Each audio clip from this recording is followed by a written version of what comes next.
Hello, in this video I'm gonna show you how you can join a public Discord server. In order to do that, if you don't have an invitation link, you might still be able to find it.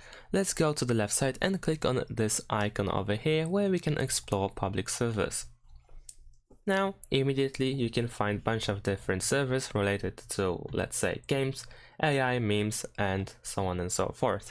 If you want to, on the left side over here, you have different categories, so you can go through these one by one and then try to find the server that you are mostly interested in. You can also use the search bar at the top over here where you can type any name that might help you find a specific server.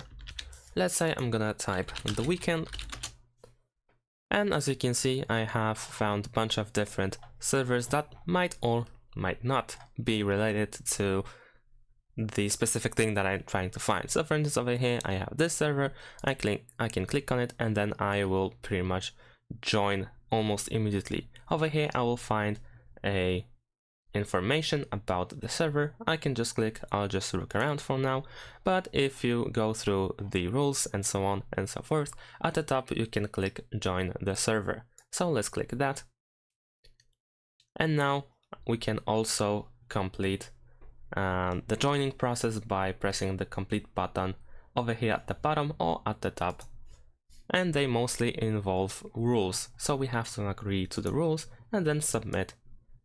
And that's it. Thanks for watching, leave a like and subscribe to my channel, and see you in my next videos. Bye!